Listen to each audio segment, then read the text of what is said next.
MedAssets had a rough 2011 in terms of its stock price, but in 2012 the stock is up over 20% year to date. What's driving it?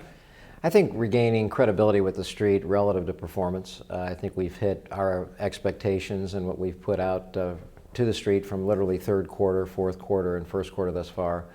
So I think we're on a track where we're gaining some momentum. Well, you supply cost management technology to hospitals and doctors. What's in demand the most from MedAssets right now?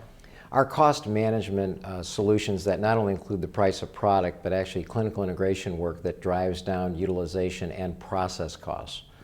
That is the number one demand. Well, people go to doctors and hospitals, they get their bills, and they just throw them out because there's just so much on there, and they're too huge, and they just kind of pass on them. How can this be solved? Well, Greg, I think the most important thing is transparency. If people know what cost and price are in advance, they can make rational decisions. But if you have a system that actually rewards the creation of cost, and those costs are created to be very high so that discounts to private insurance and government contracts can be put off of that, then people simply don't understand them.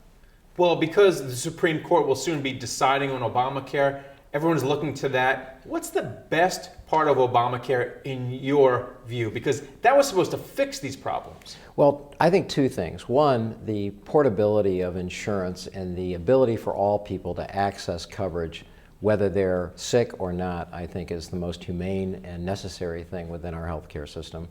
And then number two, relative to the Affordable Care Act, the transparency requirements associated with cost and price.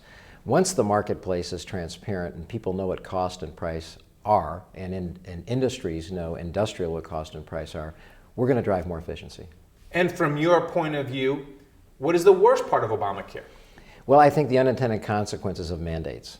Anytime the federal government is responsible for mandating any kind of commerce, we simply don't know what the ultimate vector is going to provide or create. So in this case, 30 million Americans who become insured who don't have insurance today are clearly going to drive utilization and cost. So how will it ultimately affect your company, MedAssets, should it pass in its current form? Well, we've been all about the homogeneity of market cost and pricing. And so therefore, by creating an environment that pressures cost because of the transparency requirements in this bill, I think it's going to drive cost reductions in the system, not necessarily cost creation as it has for the last 50 years.